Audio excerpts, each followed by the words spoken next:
All right, this is chapter 2, page 7. German soldiers filled the streets of Krakow. They marched in their smart gray uniforms, with their legs locked straight and thrown out in front of them the way ducks walk. It was silly, but eerie at the same time. There were so many of them, all marching in time together, their green shiny helmets and polished black boots glinting in the sun. Each of the soldiers wore a great coat and a pack on his back, and they carried rifles over their shoulders and bayonets at their sides. I felt small in my little blue woolen jacket and pants and my simple brown cap. There were tanks, too. Panzers, they called them, great rumbling things with treads that clanked and cannons that swiveled on top. We came out to watch. All of us, men, women, and children, Poles and Jews, we stood on the street corners and watched the Germans march through our city. Not all of Poland had fallen, the radio told us. Warsaw still held out, as did Brzezinsk, Siedlec, and Lodz. But Germans were our masters now, until our allies, the British and the French, arrived to drive them out. The Nazis won't be so bad, an old Polish woman on the sidewalk said next to me as I watched them. I remembered the Germans from the World War. They were very nice people.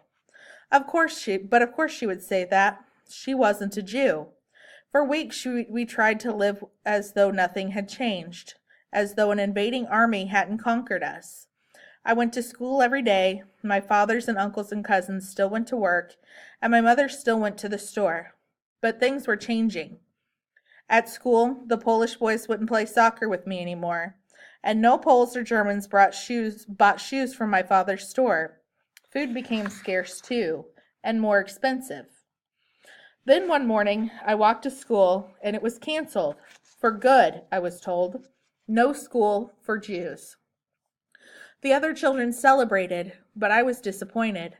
I loved to read, any and all books, but especially books about America and books about doctors and medicine.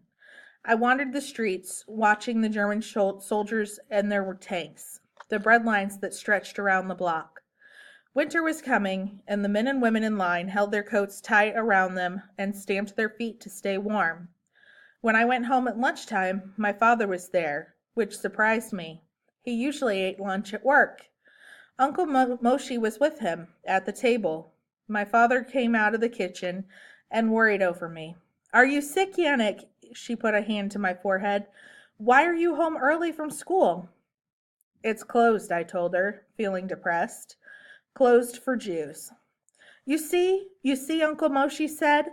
He turned to my father, looking worked up. "First they closed the schools, next it will be your shoe store, my fur shop, and why not? No one will buy from us with Nazi soldiers telling people, 'Don't buy from Jews.'" "But if they close the store, how will you make money?" I asked my father. "Jews are not to make money," Moshe said.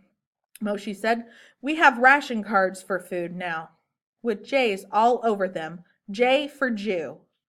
"This will pass," my father said. "They'll crack down for a time, and then things will get easier again. It's always the same. We just have to keep our heads down." "Yes," Moshe said. He tapped the open newspaper between him and my father. "Jews must keep their heads down and not look Germans in the face. We can't speak unless spoken to. We can't walk on the main streets of our own city. We can't use the parks, the swimming pools, the libraries, the cinemas." Jews couldn't go to the movie theaters? No, I loved the movies. And the library too? Where would I get books to read if I wasn't allowed to go to school either? I hurried to Moshe's side to see what he was talking about. There in the paper were new rules for Jews. My heart sank. It was true. No more parks, no more libraries, no more movie theaters, and there was to be a nightly curfew for all Jews, young and old. We were to be in our houses and off the streets by 9 p.m. And armbands with the Star of David on them, Uncle Moshe said. "They're marking us, branding us like cattle in those American pictures Yana likes so much. Next they'll be taking all our money. Mina, tell your husband." "What would you have us do, Moshe?" my mother said, putting her hand on my father's shoulders. "We haven't the money to leave, and if we did, where would we go?" My father reached up to hold my mother's hand. We must not lose faith, Moshe. See how easy it is to keep your faith when the Nazis take it away along with everything else, Moshe told him. My father smiled. Let them take everything. They cannot take who we are. I sat down at the table to eat. My mother brought out a small green tureen of tomato soup, a loaf of bread, and a wedge of cheese. So little? I asked. It's the rationing. The grocers are all closed, Mother said. We'll make do, Father said. We were spoiled before anyway. I hadn't felt spoiled, but I didn't say anything. I just wished the Germans hadn't taken my lunch. Late that night, long after curfew, cries of fire woke us. I ran from my bedroom frightened. What is it? I cried when I saw my parents in the living room. Is our building on fire? What do we do? No, Father said. It's the synagogue. The synagogue was the place where we worshipped every Sabbath and where I was studying for my bar mitzvah. I leaned out the window and saw it down the street, engulfed in flames. My father hurried to put on his coat over his pajamas to go and help put out the fire. But a loud crack from the street had brought me and my parents to the window again. Another man wearing a coat and pajamas like my father lay dead in the middle of the street, a pool of darkness spreading beneath him, glinting in the streetlights. A German officer stood over him, his pistol still aimed at the dead man. Jews are reminded that under the new rules, anyone caught outside their homes after curfew will be shot on sight, the officer yelled. My father stood in the sitting room, his eyes on the door. My mother put a hand to his chest, and then her head to his.